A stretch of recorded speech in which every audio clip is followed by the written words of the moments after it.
Coconut milk ಹಾಕ್ಕೊಂಡು ಯಾವಾಗಾದರೂ ಶಾವಿಗೆ ಪಾಯಸನ ಮಾಡಿದ್ದೀರಾ ಒಂದ್ಸಲ ಟ್ರೈ ಮಾಡಿ ನೋಡಿ. ಟೇಸ್ಟ್ ಅಂತೂ ಸೂಪರ್ಬ್ ಆಗಿರುತ್ತೆ. ಫಸ್ಟು ಒಂದು ಪ್ಯಾನಲ್ಲಿ ಸ್ವಲ್ಪ ತುಪ್ಪ ಒಣ ದ್ರಾಕ್ಷಿನ ಹಾಕಿಬಿಟ್ಟು ಫ್ರೈ ಮಾಡಿದ್ದನ್ನು ಪಕ್ಕದಲ್ಲಿ ಎತ್ತಿಟ್ಕೊಂಬಿಡಿ. ಆಮೇಲೆ ಅದೇ ಪ್ಯಾನಲ್ಲಿ ಸ್ವಲ್ಪ ಶಾವಿಗೆನ ಹಾಕಿಬಿಟ್ಟು ಶಾವಿಗೆ ಕೆಂಪಾಗೋ ತನಕ ಚೆನ್ನಾಗಿ ಹುರ್ಕೊಳ್ಳಿ. ಹುರಿದಾದ್ಮೇಲೆ 1 ಬೌಲು ಕೋಕೋನಟ್ ಮಿಲ್ಕ್ ಹಾಕಿಬಿಟ್ಟು ಒಂದು 5 ಮಿನಿಟ್ಸ್ ಬೇಯಿಸ್ಕೊಳ್ಳಿ.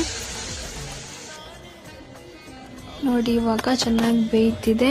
ಇವಾಗ ಸ್ವಲ್ಪ ಏಲಕ್ಕಿ ಮತ್ತು ಲವಂಗ ಪುಡಿನ ಹಾಕ್ಕೊಳ್ಳಿ.